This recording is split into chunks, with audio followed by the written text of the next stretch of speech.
کائنات پر غور کیا جائے تو اس کے بنانے والے کا خیال آتا ہے۔ وجود باری تعالیٰ کے متعلق کوئی قرآنی آیت لکھیں۔ یہ سوال بھی بہت امپورٹنٹ ہے۔ افی اللہ شک فاطر السماوات والارض، کہ اللہ تعالیٰ کی ذات میں شک ہے جس نے بنائے زمین و آسمان، یعنی ایسی ہستی موجود ہے کہ جس نے یہ زمین و آسمان، یہ کائنات اور اس کا نظام بنا رکھا ہے۔ نیکسٹ کویشچن، آسمانوں اور زمین میں اور رات اور دن میں کن کے لیے نشانیاں ہیں؟ آسمانوں اور زمین میں اور رات دن میں اہل عقل کے لیے نشانیاں ہیں۔ انسانی تاریخ کے مطالعے سے کیا بات واضح ہوتی ہے؟ انسانی تاریخ کے مطالعے سے یہ بات واضح ہوتی ہے کہ مہذب سے مہذب اور ویشی سے ویشی ہر طرح کی قوموں میں اللہ تعالیٰ کی ذات کا اعتراف ملتا ہے۔ وہ کسی نہ کسی شکل میں اللہ کے وجود کے قائل ضرور ہیں۔ نیکسٹ کویشچن، اگر زمین اور آسمان میں اللہ تعالیٰ کے سوا کوئی اور معبود ہوتا تو کیا ہوتا؟ تو فساد برپا ہو جاتا، اس زمین و آسمان کے، اس کائنات کا نظام درہم برہم ہو جاتا اور وہ ایک نظم و ضبط کے ساتھ چل نہ پاتا۔ نیکسٹ کویشچن، وجود باری تعالیٰ پر ایمان انسان کو کی کس چیز میں داخل ہے؟ وجود باری تعالیٰ پر ایمان انسان کی فطرت میں داخل ہے۔ مثال کے طور پر اگر کوئی شخص سمندر میں ڈوب رہا ہے اور اس کا کوئی ریلیجن نہیں ہے، وہ کسی دین پر ایمان نہیں رکھتا، لیکن جب وہ ڈوب رہا ہوگا تو وہ کسی اندیکھی طاقت کو ضرور پکارے گا جو اسے اس مصیبت سے نجات دلا سکے۔ تو یہ اس بات کی دلیل ہے کہ اللہ تعالیٰ پر ایمان ہماری یعنی انسان کی فطرت میں داخل ہے۔ نیکسٹ کویشچن، توحید کی کتنی اقسام ہیں اور کون کون سی ہیں؟ توحید کی 3 اقسام ہیں۔ اللہ تعالیٰ کی ذات میں توحید، اللہ تعالیٰ کی صفات میں توحید، اللہ تعالیٰ کی صفات کے تقاضوں میں توحید۔ یہ سوال بھی بہت امپورٹنٹ ہے۔ توحید کی بھی 3 اقسام ہیں اور شرک کی بھی 3 اقسام ہیں۔ توحید کی 3 اقسام کو پلٹ دیا جائے تو وہ شرک کی 3 اقسام بن جاتی ہیں۔ تو توحید کی 3 اقسام کون سی ہیں؟ اللہ کی ذات میں توحید، یعنی اللہ تعالیٰ کو اس کی ذات میں یکتا ماننا، اس کی صفات میں یکتا ماننا اور اس کی صفات کے تقاضوں میں یکتا ماننا۔ نیکسٹ کویشچن، اللہ تعالیٰ کی ذات میں توحید سے کیا مراد ہے؟ یا توحید فی ذات سے کیا مراد ہے؟ یا ذات اللہ تعالیٰ کی ذات میں یکتائی سے کیا مراد ہے؟ ان تینوں سوالوں کا ایک ہی جواب ہے، اور وہ یہ ہے کہ اللہ تعالیٰ کی ذات میں توحید سے مراد یہ ہے اللہ تعالیٰ کی ذات اور حقیقت میں کوئی دوسرا فرد حصے دار نہیں، لہٰذا نہ اس کی کوئی برابری کر سکتا ہے اور نہ اس کا کوئی باپ یا اولاد ہے۔ بیٹا، اس سوال کے جواب میں 2 امپورٹنٹ چیزیں ہیں۔ پہلی چیز کیا ہے کہ اللہ تعالیٰ کی ذات اور حقیقت میں کوئی دوسرا فرد یا ہستی حصے دار نہیں ہے، کوئی اس کی برابری نہیں کر سکتا۔ اور سیکنڈ امپورٹنٹ پوائنٹ کہ نہ وہ کسی کا باپ ہے اور نہ وہ کسی کی اولاد ہے، ٹھیک ہے؟ جیسے کہ قرآن مجید میں سورہ اخلاص میں اللہ تعالیٰ کا ارشاد ہے، آپ صلی اللہ علیہ وسلم کہہ دیجیے کہ اللہ تعالیٰ ایک ہے، اللہ بے نیاز ہے، نہ اس کی کوئی اولاد ہے اور نہ وہ کسی کی اولاد ہے اور نہ کوئی اس کا ہمسر ہے۔ نیکسٹ امپورٹنٹ کویشچن، اللہ تعالیٰ کے صفات میں توحید سے کیا مراد ہے؟ یا توحید فی صفات سے کیا مراد ہے؟ یا صفات میں یکتائی سے کیا مراد ہے؟ ان تینوں سوالوں کا جواب ہے اللہ تعالیٰ کی صفات میں توحید سے مراد یہ ہے کہ اللہ تعالیٰ ایسی صفات کاملہ کا مالک ہے جو کسی میں موجود نہیں۔ وہ اپنے علم، قدرت، ارادہ، سمع، بصر ہر صفت میں یکتا اور بے مثل ہے، یعنی جیسی صفات اللہ تعالیٰ کی ہیں ویسی صفات اور اس درجے کی صفات کسی اور ہستی میں نہیں موجود۔ نیکسٹ کویشچن، اللہ تعالیٰ کی صفات کے تقاضوں میں توحید سے کیا مراد ہے؟ یا توحید فی العبادات سے کیا مراد ہے؟ یا صفات کے تقاضوں میں یکتائی سے کیا مراد ہے؟ تینوں سوالوں کا جواب ایک ہی ہے۔ اللہ تعالیٰ کی صفات کے تقاضوں میں توحید سے مراد یہ ہے کہ اللہ تعالیٰ نے ساری کائنات کو پیدا کیا، وہی سب کا مالک اور رازق ہے، سب اسی کے محتاج ہے، وہی سب کچھ دینے والا ہے، لہٰذا تمام مخلوق پر لازم ہے کہ وہ اپنے خالق اور مالک پروردگار کی عبادت اور بندگی بجا لائے اور کسی دوسرے کو اس کا شریک نہ بنائے اور اللہ تعالیٰ کے سوا کسی دوسرے کی عبادت نہ کرے۔ بیٹا اس میں بہت امپورٹنٹ چیز یہ ہے کہ جب خالق مالک رازق اللہ ہے تو پھر عبادت اور بندگی اسی کی ہونی چاہیے، ٹھیک ہے، پھر اسی سے دعائیں مانگنی چاہیے، اسی سے حاجات طلب کرنی چاہیے۔ تو اس میں امپورٹنٹ پوائنٹ کیا ہے جو کہ آپ مینشن نہیں کریں گے تو آپ کے نمبر کٹ جائیں گے، وہ یہ کیونکہ اللہ خالق اور مالک ہے تو ہمیں عبادت اور بندگی بھی اسی کی بجا لانی چاہیے اور کسی دوسرے کو اس کا شریک نہیں بنانا چاہیے اور کسی اور کی عبادت نہیں کرنی چاہیے۔ نیکسٹ کویشچن، توحید پر کوئی ایک قرآنی آیت اور اس کا ترجمہ لکھیں۔ جواب ہے جی وَإِلَٰهُكُمْ إِلَٰهٌ وَاحِدٌ، اور تمہارا معبود ایک ہی معبود ہے، یعنی کہ وہی عبادت کے لائق ہے۔ نیکسٹ کویشچن، توحید کا متضاد کیا ہے؟ توحید کا متضاد شرک ہے۔ نیکسٹ کویشچن، دنیا کا پہلا انسان کون تھا اور وہ کس عقیدے کا قائل تھا؟ جیسے کہ آپ سب جانتے ہیں کہ دنیا کے پہلے انسان حضرت آدم علیہ السلام تھے اور وہ عقیدہ توحید کے قائل تھے، یعنی کہ وہ اللہ کو ایک ہی مانتے تھے، ایک ہی اللہ کی عبادت کرتے تھے۔ نیکسٹ کویشچن، حضرت آدم علیہ السلام نے اپنی اولاد کو کس عقیدے کی تعلیم دی؟ حضرت آدم علیہ السلام نے اپنی اولاد کو عقیدہ توحید ہی کی تعلیم دی۔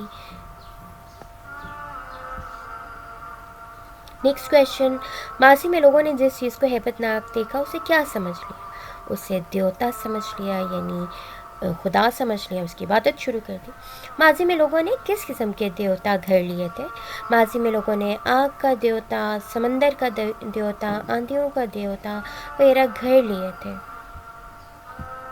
نیکسٹ کویشچن، شرک کی بنیادی وجوہات بیان کریں۔ شرک کی بنیادی وجوہات 3 ہیں۔ پہلی، جہالت اور گمراہی۔ سیکنڈ، لوگوں نے جس چیز کو ہیبت ناک دیکھا اسے ایسے خوفزدہ ہوئے اسے خدا بنا لیا، اور لوگوں نے جس چیز کو نفع بخش پایا، فائدہ مند پایا، اسے بھی خدا بنا لیا۔ اس طرح سے جو ہے وہ شرک شروع ہوا تھا۔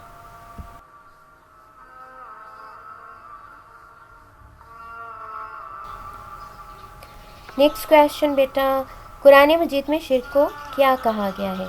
قرآن مجید میں شرک کو بہت بڑا ظلم قرار دیا گیا ہے۔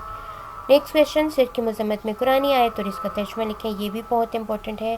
ان الشرک لظلم عظیم، سورہ لقمان کی آیت نمبر 13، بے شک شرک بہت بڑا ظلم ہے۔ نیکسٹ کویشچن، شرک کے لغوی معنی بیان کریں۔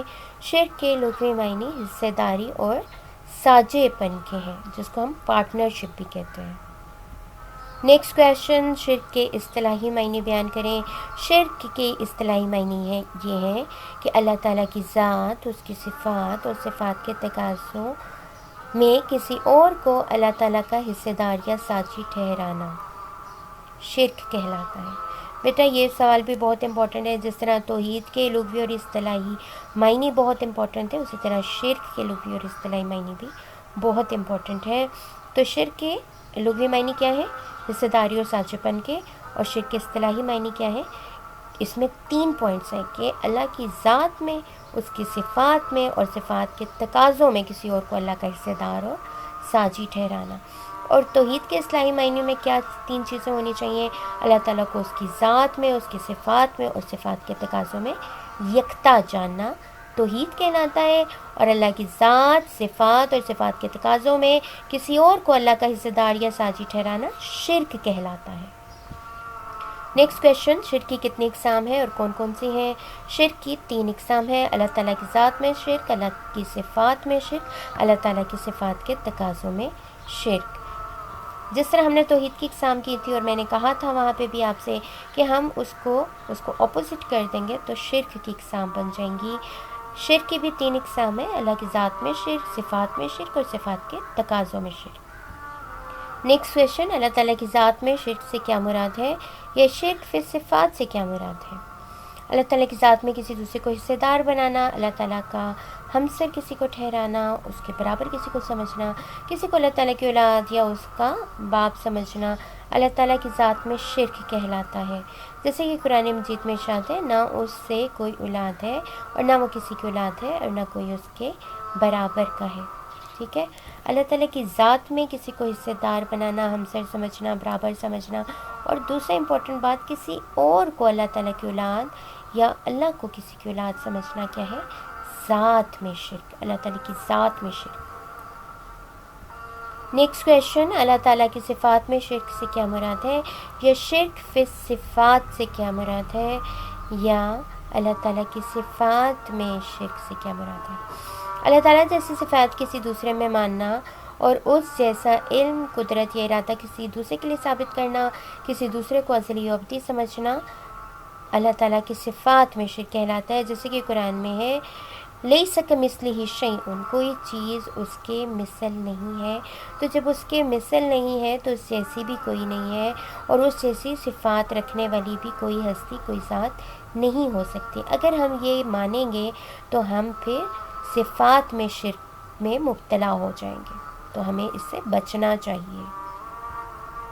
نیکسٹ کویشچن، اللہ تعالیٰ کی صفات کے تقاضوں میں شرک سے کیا مراد ہے؟ یا شرک فی العبادات سے کیا مراد ہے؟ اللہ تعالیٰ عظیم صفات کا مالک ہے، ان صفات کی عظمت کا تقاضا یہ ہے کہ صرف اللہ تعالیٰ ہی کی عبادت کی جائے اور اسی کے سامنے جھکا جائے۔ اللہ تعالیٰ کے علاوہ کسی اور کو عبادت کے لائق سمجھنا، کسی اور کے سامنے جھکنا، کسی اور سے عرضیاں کرنا، دعائیں کرنا، یہ سب چیزیں جو ہے وہ اللہ تعالیٰ کی صفات کے تقاضوں میں شرک کہلاتی ہیں۔ جیسے کہ قرآن مجید میں ارشاد ہے تم صرف اسی کی عبادت کیا کرو۔ نیکسٹ کویشچن، رجائیت سے کیا مراد ہے؟ اللہ تعالیٰ کی رحمت سے مایوس اور نا امید نہ ہونا، اور ہر وقت اللہ تعالیٰ کی رحمت سے امید لگائے رکھنا رجائیت کہلاتا ہے۔ یعنی مسلمان ہونے کے ناطے ہمیں اللہ کی رحمت سے کبھی مایوس نہیں ہونا چاہیے، ہمیشہ پر امید رہنا چاہیے، چاہے حالات کیسے ہی کیوں نہ ہوں۔ اللہ تعالیٰ قدرت والا ہے، وہ ساری مشکلات، پریشانیاں، بیماریاں ہم سے ٹال سکتا ہے اور وہ ٹال دے گا۔ نیکسٹ کویشچن، توحید پر ایمان کس چیز کی بنیاد فراہم کرتا ہے؟ توحید پر ایمان عمل صالح کی بنیاد فراہم کرتا ہے۔ نیکسٹ کویشچن، نجات اور فلاح کے لیے کن دو چیزوں کا ہونا ضروری ہے؟ نجات اور فلاح کے لیے ایمان اور عمل صالح کا ہونا ضروری ہے۔ بہت امپورٹنٹ کویشچن، نجات اور فلاح کے لیے، یعنی اگر ہم آخرت میں کامیابی چاہتے ہیں، سکسیس چاہتے ہیں، تو اس کے لیے دو چیزیں بہت امپورٹنٹ ہیں کہ ایک ایمان اور دوسرا عمل صالح۔ نیکسٹ کویشچن، ایمان کی پہچان کس چیز سے ہوتی ہے؟ ایمان کی پہچان عمل صالح سے ہوتی ہے۔ عقیدہ توحید کس بات کا تقاضا کرتا ہے؟ عقیدہ توحید اس بات کا تقاضا کرتا ہے کہ نیک اعمال بجا لائے جائیں اور برے اعمال سے بچا جائے۔ نیکسٹ کویشچن، توحید کے 4 اثرات بیان کریں۔ توحید کے 4 اثرات آپ کی اسکرین پہ آپ کو ویزیبل ہیں۔ عزت نفس، وسعت نظر، پرہیزگاری اور انکساری۔ نیکسٹ کویشچن، اللہ تعبدوا الا ایاہ کا ترجمہ لکھیں۔ یہ بھی آیت بہت امپورٹنٹ ہے، تم صرف اسی کی عبادت کیا کرو۔ یہ بورڈ کے ایگزام میں MCQs میں یہ جو کویشچن ہے یہ پوچھا گیا تھا۔ نیکسٹ کویشچن، ان الحکم الا للہ کا ترجمہ لکھیں۔ حکم صرف اللہ کے لیے ہے۔ نیکسٹ کویشچن، کون سا عقیدہ انسان کو عزت نفس عطا کرتا ہے؟ عقیدہ توحید انسان کو عزت نفس عطا کرتا ہے، اور انسان در در بھیک مانگنے سے اجتناب کرتا ہے اور ہمیشہ رب تعالیٰ کی ذات کے سامنے ہی ہاتھ پھیلاتا ہے۔ نیکسٹ کویشچن، سورہ اخلاص کا ترجمہ لکھیں۔ آپ صلی اللہ علیہ وآلہ وسلم کہہ دیجئے وہ اللہ ایک ہے، اللہ بے نیاز ہے، نہ اس کی کوئی اولاد ہے اور نہ وہ کسی کی اولاد ہے اور نہ کوئی اس کے برابر کا ہے۔ یہ ہمارا آخری شارٹ کویشچن تھا عقیدہ توحید کے حوالے سے۔